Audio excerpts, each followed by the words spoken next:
Blasting down both barrels at ultraviolet maximum, searing through the servo skull of injustice. We are the last bolt of rebellion, 665.66 UHMR Chemrat Radio. Coming to you live tonight from Misfit Alley. With an unhealthy amount of clown boys down here. Food riots have broken out in the Fellhaven, Rockshire, and Tauso Habstacks, along with the Ministorium ration script. They have fallen in value about 30 points. A little bit of an ouchie there. And the scuttlebutt around the Underhive says that there's a house war over the growing water prices. We actually have a live feed from one of the warmongers. Let's see what he has to say to the other gang. I got news for you, pal. You ain't leading but two things right now. Jack and shit. And Jack left town. Sounds like it's not going too well.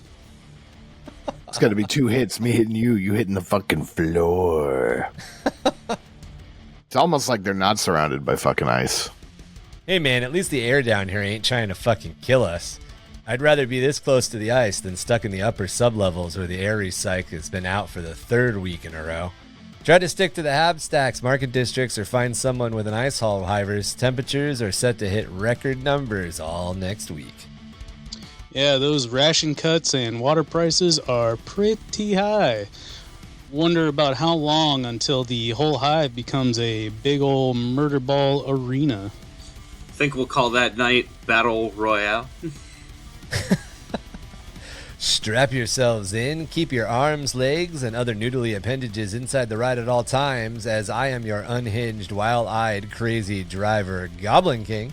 Barely kept in check by my crew of mischief and mayhem, keeping us barely on time, nowhere near our given schedule, and as far from the mapped ice routes as possible as our map-phobic navigator Marky. Hola, Bootas. Map-phobe. Holding those ice leeches at bay with a double-fisted barrage of scattercan and grape shot is the sanest member of this disorganized caravan beast. Thrilled. And dislodging almost as much ice as I managed to drive directly into, you're welcome, is our melt-a-brained laser specialist, Kev. Hey, as long as it's sterile and I like the taste. I love the smell of napalm in the morning.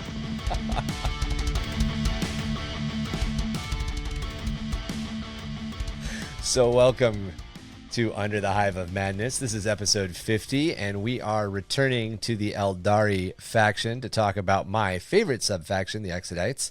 Although the Exodites have been mentioned in lore since pretty much the beginning, with the first mentions happening in the second edition rulebook, they've never had much more than just a smattering of rules here or there. It's kind of aggravating because a lot of the Imperium's understanding of how Eldar society is built actually comes from... It's all right. Finger slip.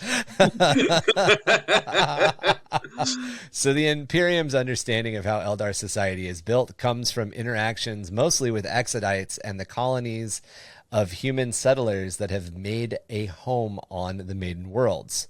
In contrast, however, the Imperium's understanding of how Eldar go to war is based largely on military conflicts against the craft worlds or piratical raids. Piratical raids? We're going with that. I made up a word. No, that's not even made up. That's a real word. Oh, perfect. With the Drukhari. This kind of means that the Exodites are hinted at a lot and seen a little.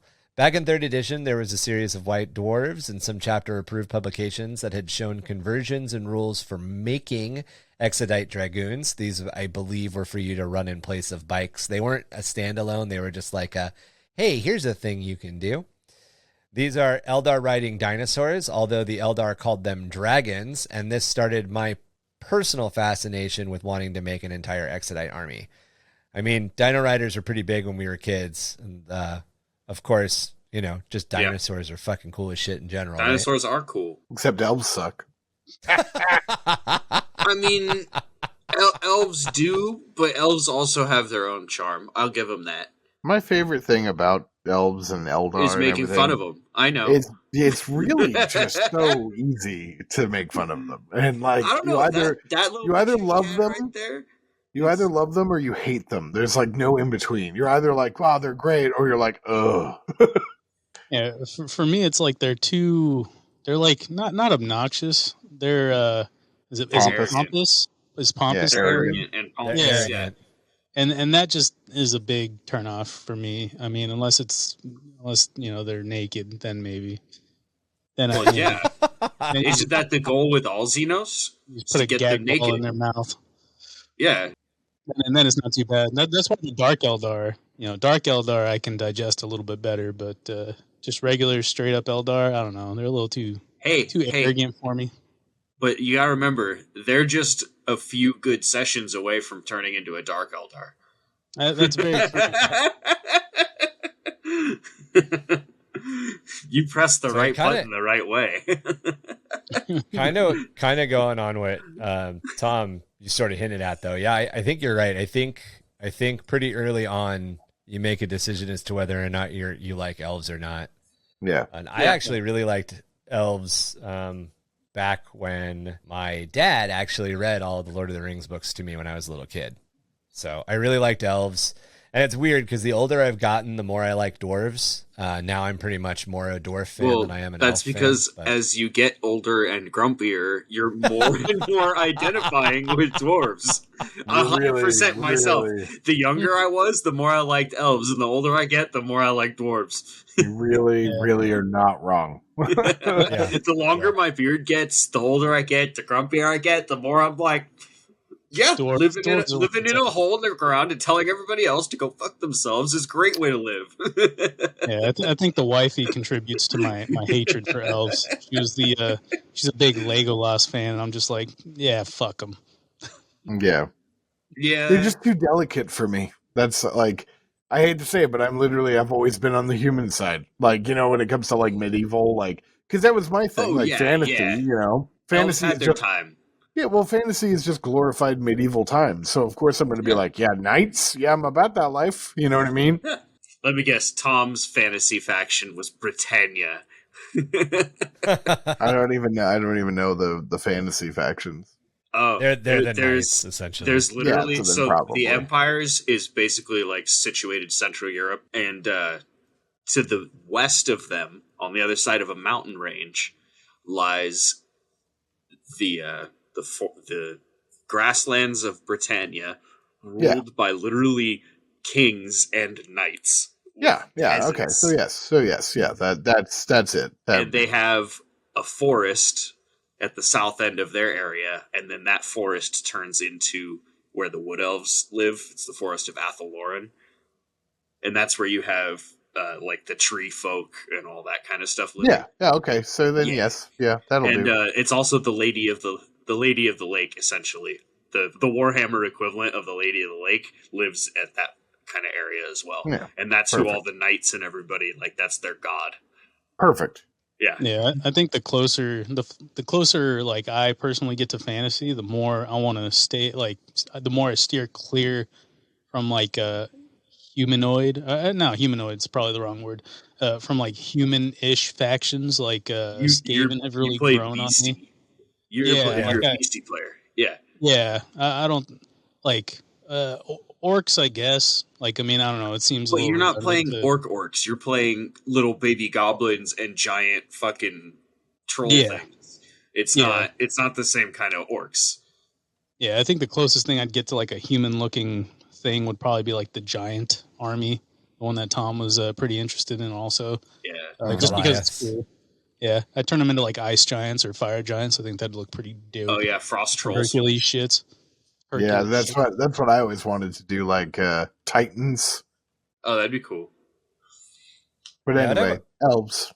Yeah, I've always liked the Exodites. It's kind of interesting because I have a kind of like split when it comes to elves. I really like playing with elves as a story device, and there's a lot of elf stuff that I find interesting. I like Exodites quite a bit. I think like they make Eldar a great story device. Yeah. But I also, as the Goblin King, my wasteland weapon, my big axe also has fuck elves carved into it because I'm the Goblin King. And goblins and elves don't really get along. I thought goblins and dwarves didn't get along. Goblins don't get along. I guess that's goblins and everybody. Goblins, goblins don't really, not even orcs, right? Yeah, nope, Okay. nope. Fuck all y'all. Yeah. in fantasy, orcs and goblins have like a mutual understanding. Yeah, but it's not as they get along. Like they don't get along as well as orcs and grots in 40k. Yeah, where that's more like a symbiotic relationship. Yeah, where 40k it's turned into a symbiotic thing, and that makes sense considering that they have to like get on starships together and stuff. Whereas in fantasy, it's more They're like kind of opposed to each other. Yeah, we share territory in a way. Like we don't like kill each other in this same way, but they kind of keep to each other in a way. Yeah. But when we get a little bit more into like world building and talking about fantasy worlds and sci-fi worlds and the way to set them up and stuff, we'll probably come back to there's kind of like a trio, if you will, of pretty canned standard character, or not characters, races when it comes to building a fantasy world. That's humans, elves, and dwarves. So we'll definitely hit some of these topics again. But to jump directly into the Exodites, they are a sub-faction of the Aeldari that saw the signs of the slow slide towards inevitable cataclysm of Aeldari society millennia before the fall of the Aeldari. Exodites took on a self-exile and moved far from the core worlds of the Empire to the Maiden Worlds. These are worlds that were terraformed and seeded with life by Aeldari society. They further isolated themselves from the growing corruption and hedonism of the core worlds. Exodites live comparatively pre-industrialized lives when compared to their kin, like the Asuryani and Drukhari. Having chosen to abandon the automation and labor-saving technology advances that allowed the abundant free time needed to foster boredom and lead to hedonism. They strive for spiritual health by pursuing hard labor and focusing on personal survival.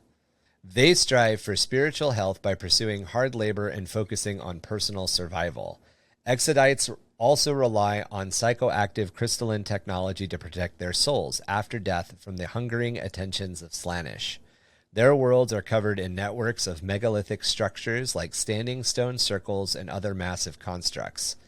These world shrines, as they call them, are places where an Exodite's soul can be transferred from their soul stone to the crystalline network of the world spirit. Wasn't it like for Exodites? Isn't it like a tree or something like that, as opposed to like a big psychic like pool of shit? It can take on the craft worlds have the infinity circuit, so it's like a giant crystal matrix, and then it's kind of implied that it's kind of like a little world tree or a mother tree, like but Avatar. It's never, but it's never. I think it's been implied. Hard. I think it's been implied post Avatar that it's a tree. In the infinite and the divine, it's the system. It's the root system of a tree, and there's actually a big crystal in the middle of the roots, deep underground. Okay. So it can take different forms. They call it the world spirit, and usually you go underground to commune with it. So, I think it kind of takes on whatever you want. The Avatar tree and the Gaia spirit from the really old Final Fantasy Spirits Within movie, or the game Legacy of Gaia from the Super NES era. So when you think when you think Exodites, you're thinking essentially Avatar the movie. It's a good framework to hang it on. Right. Yeah, but like with elves instead of big blue people. I always kind of thought of it as space wood elves. It's a little bit more like that. We'll get into all of this stuff in detail as we move through the episode, but yeah, if you want a framework to hang everything on now, those are good places to start. Yeah, it's always a good thing to start with elf when you're starting with anything Eldar. Think elf. Yep. Because those kind of tropes still hold true. They're more dex based, A lot of they're all about finesse. They're arrogant, like all those. They like to fuck a lot. That's just everything that you want to talk about, Marky. No. I mean, well, you have to think about it. In 40k, if you're not reproducing on a massive scale, you're just not going to keep up with the kind of conflict that 40k is. Hold up. Time out. Hold up. All right. All right. Like, think about it. Like, guardsmen are marched to their death on the day. I'll hit you with it. That's how they got into this mess. All right, so you can't tell me they don't fuck a lot. All right, so They might not anymore. They all psychically chastity belted themselves. They're on the what do you like the they're frontier. Like they're dying out. They're essentially a dying race, right? Yeah. Yes. Clearly, they don't fuck enough. So, as we covered in our Aeldari faction series, the fall of the Aeldari happened somewhere in the 30th millennium. So, we're talking like M29, M30. The events ended their dominion over an empire that had united the Milky Way galaxy for millennia, paving the way for humanity's future rise as a galactic power. The birth of Slaanesh had a few other massive effects specifically that kind of helped humanity out. Oddly enough, the first one was the creation of the Eye of Terror. The creation of the Eye of Terror drew a bunch of warp stuff all to one place and removed it from places that it had been kind of blocking other advances. The other thing that happened when the Eye was born was it caused a lot of the warp storms in places around the galaxy to calm, including some of those that had stood in the way of the Emperor's plans for humanity. At the time that the Eye of Terror was born, there was a warp storm that actually separated Earth from Mars. So that's why the Cult of Mars and the Imperium are kind of like separate but equal entities, because they had existed alone for long enough that by the time the Emperor had the chance to unite them, he didn't really have the chance of being like, fuck you, bitch, I own you. He had the chance of, please, sir, can I have another? Well, they were a united planet. It wasn't like he had to show up and unite a bunch of divided factions. He showed up and was like, okay, they were ready to y'all go. are useful. Can we work together? He kind of had to be in that position. We'll talk about that more when we cover that's a whole separate Mechanicus thing. Yeah. So not only did the center of their empire fall, becoming the demon worlds of the Eye of Terror, but billions of Aeldari died in the first few seconds of this birth, further weakening even their surviving factions. So even though, the Eldar are still around, the Eldar are not in a good place. Also, kind of keep in mind that we talk about them often as a race in decline, and that's kind of how they're framed. But it's been comparatively small for a race that in theory controlled the galaxy for millions of years. They've only been not the top dog for 10,000 years. And as to where that's bad, and as to where they're definitely on their back foot, it's one of those weird things, because they talk about, when we covered the craft worlds specifically, we talked about the fact that some of the craft worlds have grown upwards of like 10 to 15% since the fall. So the Aeldari population is expanding. It was just knocked back pretty damn far. They're down on their knees, if not laying on the mat getting counted over right now. Just like I like my elves. So Exodites had actually predicted the coming of Slaanesh thousands of years before the events of M30. Exodite is a term that, while now largely has been adopted and is used by the entire faction, was coined originally by members of Aeldari high society. Exodites mainly came from those Aeldari already living far from the Crone Worlds, the Crone Worlds being the center of the empire, what's now the Eye of Terror. And this gave them the perspective that they needed to see the decadence and hedonism that was consuming their kin. So Exodites were people who were already living on the frontier. They were already living harder lives. They had that distance needed to see what was going on.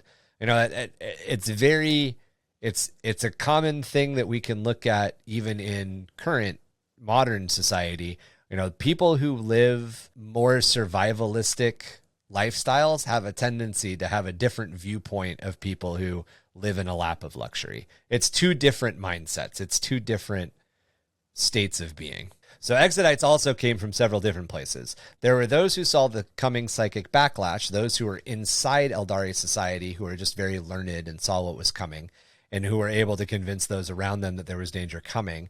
And then those that were perhaps driven insane by the kind of like psychic pre-tremor. So if you just think, just like an earthquake, as this was building up and building up and building up, there's a bunch of strain being put on the immaterium, and the Aeldari being people who exist kind of in between places. They're in the material world, but in the material realm, but they interface with the psychic realm, the immaterium, so much. There are people who are just like, they're getting this feedback in their mind constantly as everything's building up, as what would become Slaanesh is just growing and growing and growing and growing, and it's fucking with their brains. It's driving them a little bit crazy. Could you imagine just like watching everybody around you partying, and slowly your migraine is just getting worse and worse and worse, and this is going on for, well, and like at first you wouldn't really know why, right. And then eventually you'd like make a connection that it's like worse when you're near people who are partying. And like you'd be like, man, that's fucking weird. What? Maybe they should stop partying, and then, eventually, or maybe I should get as far away from this party as possible. Yeah, exactly. And then there are those that were rugged survivalists, as I mentioned, that preferred a more hardship-strewn challenge. Again, there are people who like, we talked about this in Loris Obscurus, there are people who just like living in the wilderness. There are frontiers people. That's just what they prefer. And some of the Exodites, some of the people that make up the core of what became the Exodites, that was just them. They already lived on frontier worlds. They were already colonists. They were already fringers. They already didn't want to be involved with the decadence of the middle of Aeldari society. At the time, the core of Aeldari society saw all of these people as a puritanical faction of fanatics, and they largely ignored them whenever they did come and interact with Aeldari society. So even when they would come and try to be like, hey guys, maybe you should like notch it down a few levels. Here's some evidence we found. I've been studying the tomes. Here's what I saw. They'd be like, yeah, whatever.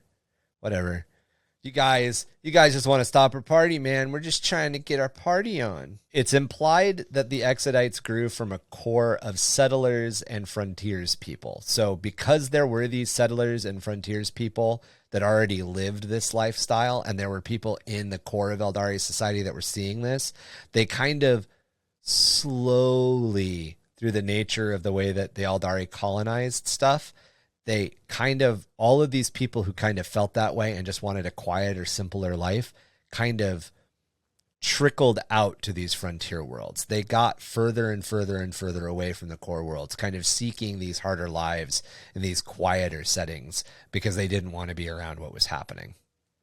The elven Amish. Yeah, in a lot of ways. As the core world slipped more and more into hedonism, more of those who lived in and nearer to them saw the coming danger, and they abandoned the core worlds and started to migrate to the harder and more dangerous frontier worlds. While the Exodites remained untainted from the path of damnation, which is the path that the Drukhari follow, which we'll talk about when we cover the Drukhari, and survived the collapse of Aeldari society completely or almost completely untouched, they also make up one of the smallest populations of the Aeldari people. So even though the Exodites pretty much weathered this all untouched, they weren't a huge population to begin with, and they're still not a huge population.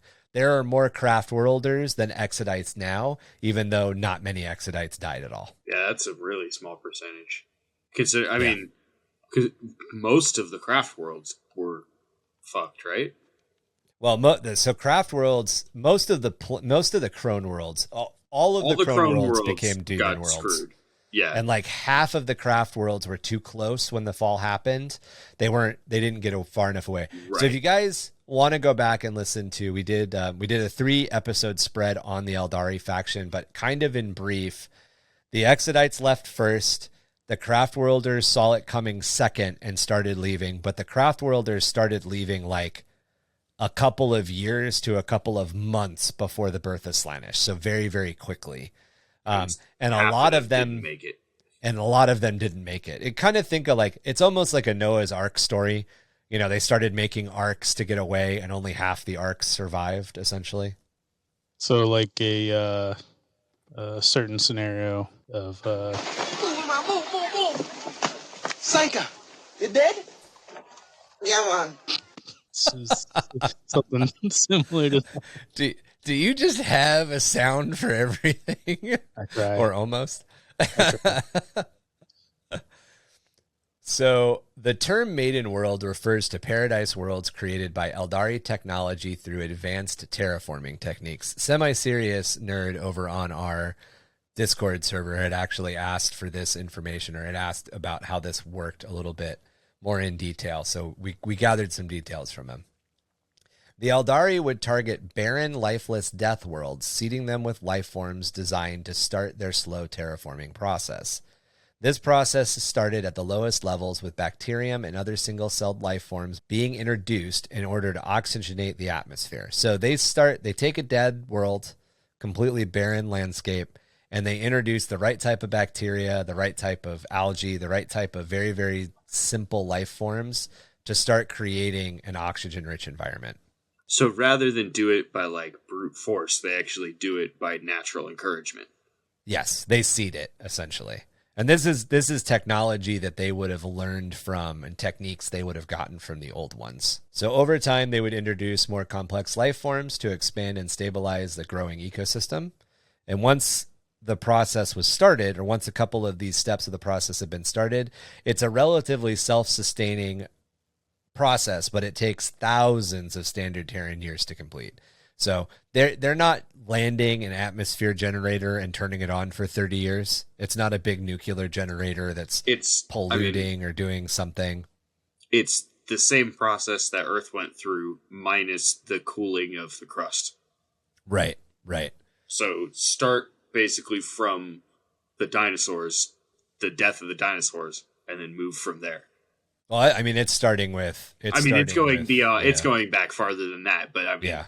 Just for rough idea's sake, start there with that kind of cataclysm being the reset. A lot of these planets, when they're ready, when the Aeldari consider them ready, they're essentially at the like late Cretaceous period. They're very, very oxygen rich. They're very, very, verdant, abundant life is everywhere. So the reason that they were making these worlds, by the way, is that they were planned for the development to meet the needs of the future Aeldari colonization, as the Empire understood that its future population would have expanded needs. So the Aeldari were developing these paradise worlds, these Maiden Worlds, well ahead of time, because they knew the Empire is going to continue to build, we're going to need resources, and we're going to need a place for everybody to live. So in the Aeldari language, these worlds are called the Lilithan, after Lilith, the goddess of dreams. And I believe I'm pronouncing that. It's not spelled like the biblical Lilith. It's like Little Eth, but I'm pretty sure it's supposed to be pronounced Lilith. Maybe Lilith instead of Lilith, but it's pretty damn close. Each of these worlds is an extremely rich resource paradise world. They're cultivated to be perfect environments for the Aeldari to develop a coexistence with the nature of each world. So the idea behind these is that the Aeldari wouldn't land like human colonists and start cutting everything down and mining everything. They would seek these places out to live as close to a coexistence of harmony as they could with the planet as it stood. Now, that doesn't mean that they didn't build these worlds. They built these worlds to their needs. This is just their preferred way. So it's not necessarily that they're better or worse than humans. They do it a different way. So while at their chorus definition, these worlds are all natural paradises, that also doesn't mean that they're not at times death worlds. As many were seeded with megadons, the term Aeldari used for titanic dinosaur-like lizards they often prefer to use as beasts of burden and foodstuff. Since these worlds are verdant, vibrant, and resource-rich, many have become settled by humans and other xenos species, such as the orcs. However, no matter how long another race may have colonized a Maiden World, the Aeldari still consider them to be theirs by birthright. Any population living on the planet are considered invaders and are dealt with as such, often in incredibly violent ways. When the Aeldari come to take a Maiden World, they go murder you, or try. So the term Exodite was widely adopted a few thousand years before the fall, with those Aeldari more consumed with the pleasure cults and unchecked hedonism, seeing them as extremists and fanatics, as we mentioned earlier, who were denying themselves and choosing these lives of misery. They chose their exodus. While many Aeldari already had lives on frontier worlds, the mass migration that made up the bulk of what now are called the Exodites began in earnest in the early 26th millennium by the imperial calendar, with those who sought this lifestyle undertaking long and often dangerous journeys to the Milky Way's eastern fringes. They talk specifically, so the Eye of Terror is in the northwest. The bulk of the Maiden Worlds are in the east. They're along the eastern fringe. That's not where they all are. It's pretty much any place far enough away from the Eye of Terror or far enough away from the core of the Milky Way to have been developed this way. But the majority of them, being the farthest reach from the Empire, the old Empire sitting in the northwest, would be the eastern fringe. While some died in transit, either lost to space or in violent actions, others made planetfall to either perish as they met a green tide of marauding orcs or the dangers of other Xenos races. Sometimes they even fell victim to the mega predators that had developed on these new worlds. Mega predator. I love the like, it's not alpha predator, it's not like giant dinosaurs, it's mega predator. How big is a mega predator? That there's a big predator. We're gonna call him Big Predator. It's bigger. It's smaller than a skyscraper, larger than a bread box. That's that D&D question. How many hit points does it have left? You hit it. So a return to simpler times. While the craft world Aeldari find the focus they need in order to keep their emotions and desires in check through the use of the Asuryani paths, and the Drukhari largely continue to pursue the darkest physical desires and hedonism that led to the fall, the Exodites embrace a much simpler way of life. Having left behind the technology that automated many aspects of their civilization, the Exodites have returned to a cycle of working the land, planting crops and harvesting their natural resources from their worlds with their own hands. However, to be clear, Exodites still use tools, they still have armor, they still use weapons, things far more advanced than our current technology. And that's why, like, Space Amish is funny, but it's not really fitting. Or maybe it is. Actually, the more I learn about Amish, maybe it is. The Amish are not nearly as anti-technology as people think they are. Especially modern ones. Yeah. Exodites just live in harmony with their world rather than in opposition. They farm, not factory farm. They hand make furniture like an artisan, not let robots mass produce IKEA side tables. They ride and use beasts of burdens rather than exploiting their planet's natural resources and massive industries to build cars and yachts and spaceships. Their focus on living in harmony with their worlds, relying on themselves for working the land, herding animals, hunting their own food, and the other basic necessities of survivalism are often enough to harden them against any psychic backlash that they might face. While their psychic defenses are tougher and more brutal than their craft world kin, it's also less refined and subtle, which can leave the Exodites at a disadvantage when compared to other Aeldari. They don't have as much time to spend in rigorous study and contemplation. They're too busy living and surviving. So you get this basically like, they're brutal, they're fast, they'll punch you hard with psychic stuff, but they're not going to like whisper slowly and corrupt you.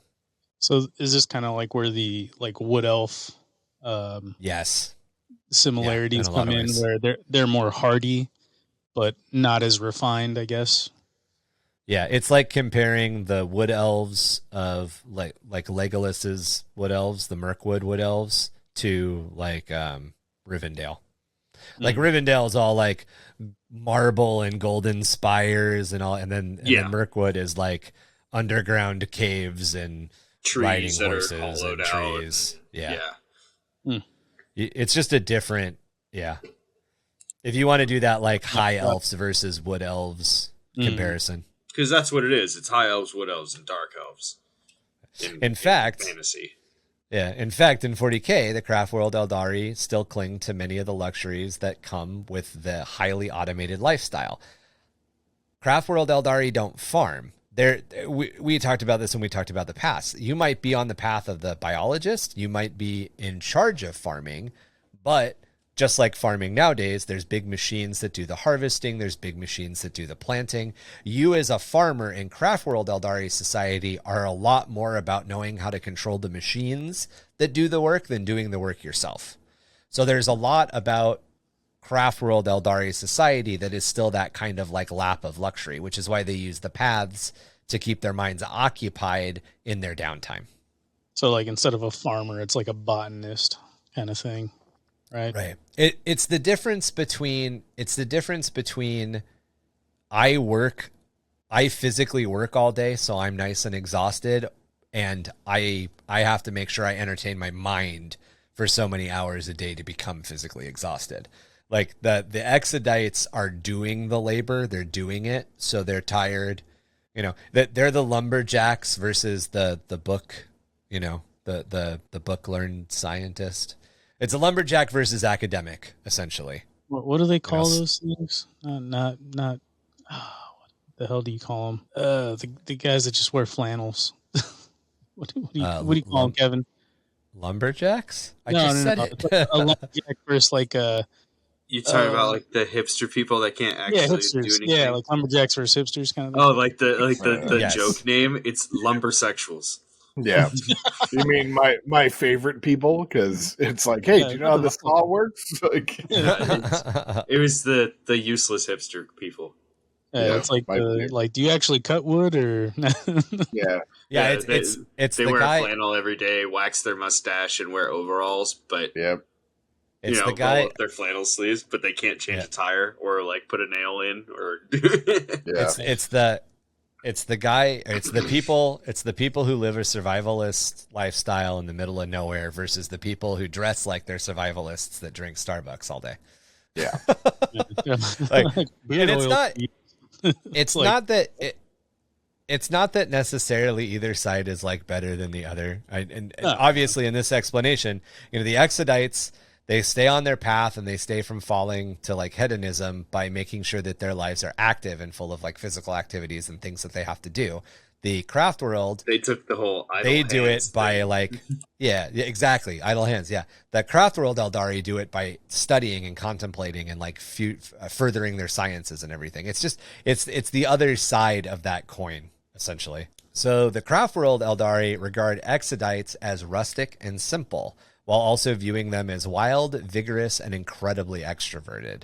So they see the Exodites as like living these simple, but like loud lifestyles. Exodites are more single-minded, self-reliant, and adventurous. They're able to live these lives and continue to do so because they are far removed from the Eye of Terror. So if a craft world Aeldari decided to become single-minded, self-reliant, and adventurous, they become a corsair. They kind of get kicked out of Aeldari society. They become a pirate. They become an outcast. And then since they don't have access to an infinity circuit anymore, they are at greater chance to being eaten by Slaanesh, or falling to Slaanesh and becoming essentially a Drukhari or worse, because they're no longer in that society. Exodites can get away with doing it because, one, their planet is essentially a craft world, and two, it's just the way they are. It's how they've always been. They never had that moment where Slaanesh wormed his way into the back of their minds, so they don't necessarily have that like ever-present pressure. However, the ever-present hunger of Slaanesh also colors their lives, because even though they don't necessarily have the temptation of Slaanesh constantly, Slaanesh still hungers for their souls. And the world spirit has to be protected and maintained because of this at all costs. So just like the Infinity Circuit, the world spirit is the most important thing on the planet. Exodites' worlds are savage and untamed. Their settlements minimal and designed to coexist with the natural world and the beasts that they share them with. Their settlements are also often smaller and scattered far and much wider across their worlds, in further effort to lessen any imbalance or impact of nature that they can cause in any way. While some settlements might be the size of a small city and permanently occupied, most Exodites often pursue nomadic lifestyles, moving from place to place, following the planting and harvesting cycles of the world, staying only long enough to harvest the last crop and plant the next crop before moving along in the wake of the great Megadon herds. While Exodite worlds... Sorry? Megadong. Megadong? I like it. While it's easy to see all Megadons as just dinosaurs, as they are saurian in nature, Megadons is more of a catch-all for any world that has titanic lizards on it. So this is kind of one of those, like, this is how the Imperium defines it. Megadons are dinosaur-like things that exist all over the galaxy. However, the Aeldari also seeded these worlds. So in many cases, the genetic difference in the Megadons across Exodite worlds are either very subtle or driven almost entirely by environmental differences. Also, in several cases, like the carnivorous Megadons the Exodites call dragons, the Exodites often bring the creatures with them when they settle the world. So not only did the Exodites seed these planets, or the Aeldari seeded these planets, which is why there's a bunch of dinosaurs on them, but when the Exodites move to them, they'll also bring certain dinosaurs with them. So the dinosaurs Megadons being on all these different worlds isn't like it randomly happened. It's very much a tailored genetics thing. It was tailored to be that way. That does not mean that all Megadons in the Milky Way galaxy are Exodite worlds, though. Megadons, giant fucking lizards, are just a thing that seems to happen a lot in Warhammer 40k. Almost like kids in the 1980s loved giant dinosaurs. Well, I mean, it would also make sense to pick, if you wanted to pick a type of creature that could like exist across multiple platforms, like planets, right, and something that's like resilient and epitome of like survival-esque, like a lizard is kind of right, And what we understand about lizards is they can survive in pretty extreme conditions, especially conditions where the atmosphere is hotter, wetter, and more oxygen rich. So these two factors mean that while there is a huge variation in these creatures, they're still easy to organize into simple categories. Megadon is a term used to organize diverse populations of large to titanic-sized reptilian herbivores, omnivores, and carnivores. So it really is, it's dinosaur. It's the 40k future dinosaur word. These creatures often live on paradise worlds or death worlds, planets which are warmer, wetter, and more oxygenated than planets that fit the needs of mammalian species, like humans. Exodites practice a combination of following and subtly herding the larger Megadon herbivores, managing these herd populations in a delicate balance of the need for food and the need for the Exodites, the balance of the planet, and the balance of the Megadon species itself. So they're herding the Megadons and choosing to eat Megadons to make sure that the like delicate biomass is maintained. They want to make sure that the biological scales never tip too far in one side. And that can happen on each side. If you overhunt the Megadons, they're going to die out. If you don't hunt the Megadons, if the Megadons aren't being killed by something, they're going to outgrow and they're going to deforest the planet on their own actions. So they're like pruning this garden by herding these animals. Exodites use every part of the animal they harvest, consuming the meat, using the hides to make leather clothing, armor, and tools, using the bones and horns as substitutes for psychoplastic materials like wraithbone. Many Megadons are specific to certain worlds or even specific to certain needs. The gigantic herbivores are slow-witted and easy to manage, although they can be deadly when they are panicked. These are raised, maintained, and herded to provide the Exodites with material resources like food and leather. Most often, these giant Megadon herbivores are depicted as being like brachiosauruses or brontosauruses, the large, kind of almost fun, soft dinosaurs. Long necks. Yeah. Why do you call him that? Well, he's got a long neck. Long ass neck on them. Give that bitch a tree star. These Megadons can also be used as platforms for massive structures, as the weight of even a small mobile town can go almost unnoticed by them. I think, there is art of this. It's Exodite art is actually kind of hard to find, but when you can find it, there are art pieces of giant dragon-like brachiosaurs with huge temples, like bristling with guns and stuff on their backs. They're dope. They just hang out. They cruise around. They get led where they need to be led. It's called Ark Survival Advanced. Smaller herbivores can be utilized as beasts of burden, transporting people and materials across the planet. So think like the difference between a draft horse and a war horse. Your draft horses would be smaller herbivores. Smaller carnivorous megadons are often called dragons and are used by the warriors of the Exodite people. These dragon knights act as warriors as well as acting to manage the larger megadon herds.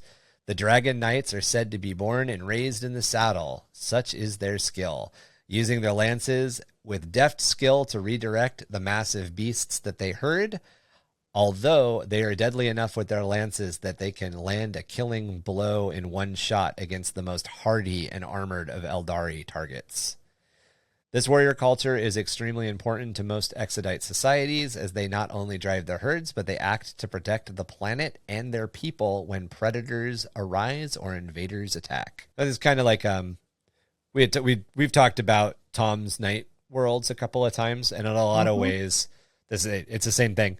These knights go out and they deal with those big predators, but most of the time they're just making the world work. Yeah, well, my worlds too also have Exodites on them. Right. So while their nomadic lifestyles are pre-industrial, primitive, and removed from many of the luxuries of the craft worlds, the Exodites still possess many advanced technologies and the methods to use them. While psychoplastics like Wraithbone, the cornerstone of craft world technology, are extremely rare on these remote planets, the Exodites use similar methods to craft, grow, and cultivate the materials they use as a replacement. An Exodite might psychically focus on weaving megadon bones into a complex structure, such as large buildings or even weapons of war. They also utilize physical means to craft in bone, leather, stone, metal, and wood. So not only are they going to kind of do the same bone singing thing, in a lot of cases, again, to go back to the book, The Infinite and the Divine, the megadon bones that make up the temple that's featured in part of the book are woven into the trees. So their bones and the trees are like grown together, woven together and interlaced. But they'll also do it. The bones into the growth of the tree. That's cool. Essentially, yeah. But they'll also physically. So a craft worlder whose job is to make weapons is actually going to like interface with Wraithbone. And they're going to sing to it, and they're going to manipulate it with their mind more than their hands to make a shuriken rifle. Exodites are going to make a shuriken rifle by carving the material they need for the hard stock and then building and manufacturing the tiny pieces that are needed to make it work. So the Exodites are going to do the brute force in a lot of ways. Well, sort of like you would make an old musket. Yeah. Yeah. They're just as deadly, and it's the same technology. It's just a different way of making it. So every Exodite world also has a world spirit, an analog to the craft world infinity circuits. These are massive stores of psychic energy and the minds of dead Exodites. Exodites also make and wear spirit stones in order to capture their souls upon their death, just like the craft worlders do. When they die, they are taken beneath the earth into great tribal burial chambers. Their spirit stones are then shattered on altars that are connected directly to the world spirit's crystalline network. This transfers them into the growing and extremely potent psychic collective that makes up the world spirit. These complexes, along with the other megalithic structures of the world shrines, form a worldwide and completely interconnected network of psychic energy. This is a wide web. Yep. This is a psychic energy grid, just like Wraithbone on a craft world. So in the same ways, it can provide light, it can provide heat, it can grow things, it can produce things when it's talked to. They can touch it and interface with the spirits that are inside of it. It's essentially the same as the Infinity Circuit in most ways. Awa. Yeah. The stone circles, standing stones, tribal barrows, and dolmens that make up the physical representations of the world shrines are also places where the spirit world, the warper immaterium, and the material world can interact and overlap. Just like in a craft world, this psychic network is extremely powerful vortex of psychic energy, and those who can interact with the world spirit at the world shrines can call upon massive amounts of psychic energy when needed. These megalithic structures also act as a host of webway gates, although the paths to access these gates is well hidden and closely guarded by the Exodites that act as wardens to these places.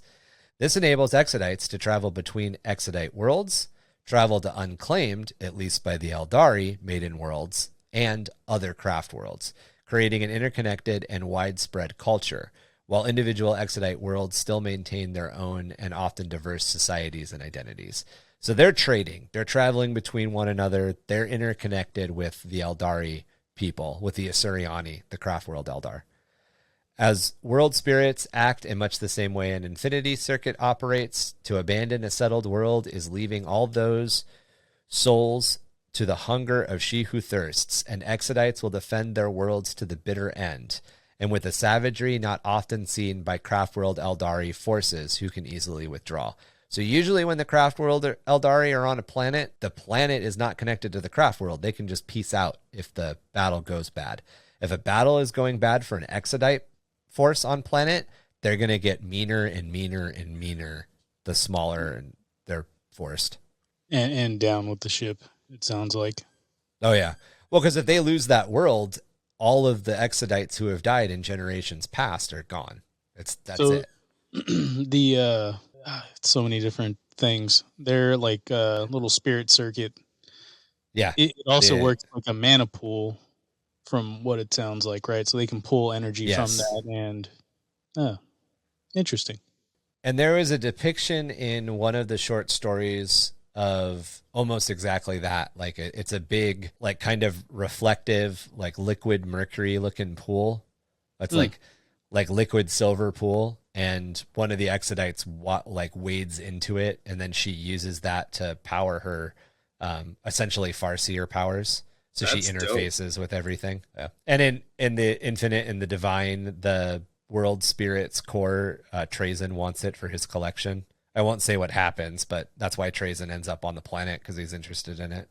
That world also, mild spoilers, that world also was a tomb world that the Exodites turned into a Maiden World, which makes an interesting like little loop back in the story. A little irony there, War in Heaven reference. Yeah. Well, and there's a lot of that too. Like a lot of it's I didn't put it into our notes, and there's not enough information to really talk about it in detail, but there's implications left here and there in Exodite lore that one of the reasons that the Necrons didn't come back sooner is because of the Exodites. Like the Exodites know, and the Exodites are acting to be wardens to certain parts of the ancient state of the galaxy. Oh yeah. Actually, I know that the Dawn of War storylines aren't technically canon, but they reference that the Eldar know what the Necrons are, and that they've been like waiting on one of the planets. So they're like, no, we're totally here because we've just been waiting for these people to wake up so we can murder them. Yeah. Oh no, in lore, the Eldar and the Eldar were one of the only, well, the Eldar and the Quark are the only two factions that we currently know of that actively fought against the Necrons at the side of the old ones. And the Quark aren't really around anymore. They've devolved into the Orc. So it's interesting. It's very interesting, all of the back history between the Aeldari people and the Necrons. And when we get into the War in Heaven, eventually, we'll talk about all of that. And that's super ancient history. Like I know that we've gotten some questions on the side of like when we're going to hit Horus Heresy stuff, 30K stuff, and we'll get there. The War in Heaven stuff is like before humans climbed out of trees level ancient history. Potentially before the Earth coalesced into a ball. Yeah, I was going to say, it's probably before that. System. Yeah. The Earth was just a shine in the eye of whatever created the cosmos. Right. Twinkle in the eye of terror. Yeah. Swimming around the eye of terror's ball sack still. But that's the weird thing is like we have a tendency as 40k players to look at the Eye of Terror as being the Eye of Terror has only been around for 10,000 years. The Warp's been around forever. But the Eye of Terror was a twinkle in the Eldar's ball sack at that time. Right. Yeah. Oh yeah. I guess what would it be? The Catan? Yep. Yeah, the Satan are the ones that were fighting the old ones. Yeah, so the Catan and the old ones. That's it. Yeah, the War of Heaven. The War of Heaven is it's interesting and it's very very in depth and it definitely connects a lot with Necron lore. So I like their old name before they became the Necrons. The Necron tier. The Necrontyr. Yeah, that just sounds so sick. It does. The Necrons are probably up there. They didn't used to be, but I would say over the last over the course of the podcast, the Necrons, and a lot of this is because their lore is being expanded right now too. But the Necrons have probably they're probably in my top 5 now, I would say.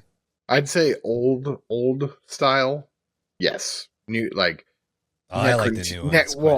Necrontyr becoming Necrons right at that time to fight the, like, Catan or the old ones. Like, that point, yeah, badass. I don't like them so much now. But back then, you know, like, that was, I like that. Yeah, essentially, now they wake up and they fight stuff. Yeah, well, I liked it when they were a little more self-aware. Right. Well, that's what they're re-expanding into that, because back when they came out in like 4th edition, they were mindless and enslaved. Right. But as more of the Tomb Worlds wake up, the more like sentience they get, which it's neat. Yeah. But yeah, I agree. I agree, Beast, a lot. I like them as like the Tomb Worlds before they went to sleep. You know what I mean? Like, because that's also too, like, I look at all of that as like kind of more when they were in their prime, you know, same thing with the Eldar, same thing with the Orcs, like, yeah, that was like their prime moments, like the big bashers, you know, and now they're just like old. You know what I mean? Like, they're just like getting old. You gotta think of it like almost like the golden age for them, just like humans. Exactly. Yeah. Yes, yes, that's a good way to put it. Yeah. And that's the thing, like right now in 40k history, it's very much, you know, humans are starting to decline, but we're very much still in charge. We're very much still the top dog in the galaxy. If anybody is a top dog in the galaxy. I don't know. I think that's disputable, but that's another episode.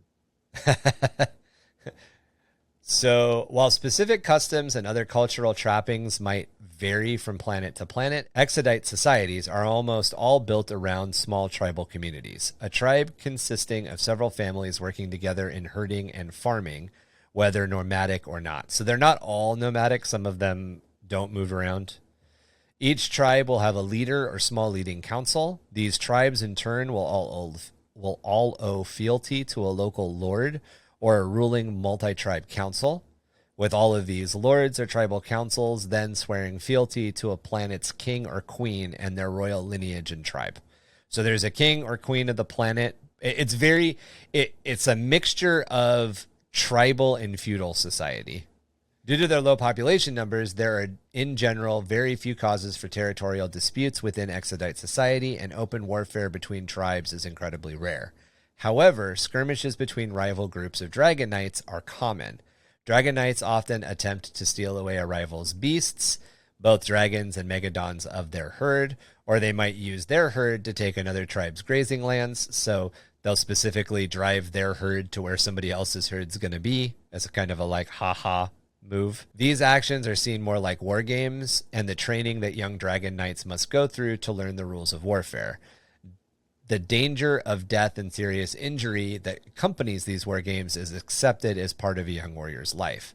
These raids and smaller land squabbles don't ever pit tribe against tribe, however, and rivals would not stoop to stealing or despoiling the food and resources of another Aeldari tribe, even if those resource caches are left unguarded for years. So they'll respect tribal boundaries while still fucking with each other, essentially. Yeah, I was gonna say, I was like, if these guys are elves, I don't see, like, I feel like their maturity is way higher than that of like a human, where a human's like based off survival. These guys are more based off like more of like the survival of their existence, not so much the survival of themselves, like a human would, like being more selfish versus. Yeah, they're a lot more interconnected with one another. They also know how many Maiden Worlds are out there and how many Maiden Worlds haven't been settled yet. So an Exodite population will move to a new world for 2 reasons. One, they find out there are other settlers on the planet, and fuck you, that's my planet, I'm taking it back. Or 2, the population of a given world that Exodites are on starts reaching that tipping point where the Exodites go, okay, there's too many people here. So, you know, if you were to take a planet like Earth say, and say like the equivalent biomass that is needed for the health of the planet and the health of the citizens of the planet is like, I don't know, 1 billion people or 1.2 billion people or whatever, the Exodites will go, okay, we're at 1 billion people. We need to take a significant portion of 500,000 or 500 million people need to move to another world now. And then they'll move to another world. You know, whatever that number is, I threw 1 billion out kind of arbitrarily. Right. It could be a lot lower. It could be 100,000. When 100,000 Exodites are on a world, the Exodites might be like, all right, 50,000 need to move. It's probably not quite that extreme, but because of that, there's not really a need to war over resources either. They kind of stack the deck for themselves. They've got an untold number, not an uncountable, but an untold number of Maiden Worlds that they can expand to before they have to just continue to expand. And it's implied by the fact that the Exodites left during the height of Aeldari society and they brought a lot of the tools and technology with them, that the Exodites probably have the means to make new Maiden Worlds. So there's, you know, over the last 10,000 years of since the birth of Slaanesh, who knows how many more Maiden Worlds they've prepared for their eventual use. It's not stated, but the groundwork is there. So while not a warlike people, Exodites still contain within them the pride and alien arrogance of the Aeldari people, which can make them difficult and hostile to deal with. So Exodites will, in certain circumstances, tolerate other people living on their planets. It usually only comes to when they feel that the interlopers have crossed some barrier that they'll decide they're going to deal with it. However, in other cases, all bets are completely off when it comes to interlopers living on an Exodite world. And Exodites will wage bitter, long wars to get rid of the Xenos threat. So sometimes they'll be like, there's less than 100,000 human colonists here. They're pretty much all in the north, or they're all in the south, or they're all around the equator. We don't care. Or maybe it's an Exodite force that has been dealing with orcs a bunch, or maybe there's orcs on the planet or something else, and the Exodite force is kind of beat down and not really at full strength. They'll tolerate whoever's there. There's reasons they will. But on other times, Exodites will be like, you know, they'll send out some scouts, and the scouts will come back and be like, oh yeah, there's an Imperial colony on, you know, World 5. And the tribal leaders will be like, oh, fuck no. And they'll send a giant force just to murder everybody who's on that planet. And then they won't even colonize it. They'll murder everyone who's there and they'll leave. Which often... make it win over they can't refuse. Yeah. So since the Imperium's recorded interactions with the Aeldari is so limited that a lot of the Imperium assumes that the Aeldari culture comes from the mix of human settlers interacting with Exodites. So this is the only time, or one of the few times, that the Imperium will interact with Aeldari on a like 1-to-1 level is with Exodites or with Corsairs. So a lot of the Imperial record comes from dealing with Exodites, Corsairs, or Drukhari. Because of this, the Imperium has assumed that it is in the Aeldari nature to be nomadic and tribal. Interactions between Exodites and colonists of Maiden Worlds are far more common and survivable than other interactions, specifically with like Craft World Aeldari or Drukhari. A lot of times when Imperial forces tangle with the Craft World or the Drukhari, they either wipe the force that the Imperium either wins or the Imperium dies to a man. There's not a lot of like, oh, half of us escaped that happens. When they do have half of us escaped, or like we came to terms and we both walked away, it's with Exodites. However, Exodite society is structured as it is, not because of some twist of nature and genetics, but because of how that they plan to live within the natural harmony of the Paradise Worlds. So the Imperium has a tendency to be like, the fractious nature of the Aeldari people is tribal, and these savages are at each other's throats day and night. Hum, hum, hum, hum, hum, hum, hum. These native savages of the New World. And the reality is the Eldar are just like, no. Why would 400 million people live in 3 city blocks, you dumb idiots? Like there's other planets. Just move to another planet. Stop living in skyrises. Go to another planet, you dumb hick. So like you've got the Imperium, and you've got like the Exodites are very much written as like elevated indigenous people. They're indigenous people that understand how to live in harmony with their planet. Like that's the trope, I guess, the sci-fi fantasy trope. Yeah, where they're like, you kind of mentioned it at the beginning of the pod, where they're just trying to live on a planet and not disturb it in any way, just live among it. While there might be humans on that planet, or an Imperial Knight house, something of that nature, where they don't really care unless it's a threat. Then obviously they'll act upon it. But other than that, they're just trying to live their life on that planet without making waves. Is what it sounds like. Yeah, in a lot of ways. Unless they get a wild hair up their ass and decide to murder everything. Yeah. So Exodite worlds are common destinations for Asuryani outcasts from the various craft worlds, as these are less hostile to outsiders and those who have become forsaken of the Asuryani paths. So when we covered the craft world Eldar, we talked about the path system, and one of the paths is the path of the outcast, and these are basically people that are done with the path. Pathfinders are a really good example. They're a big outcast. Corsairs are another outcast path. Outcasts will often seek patronage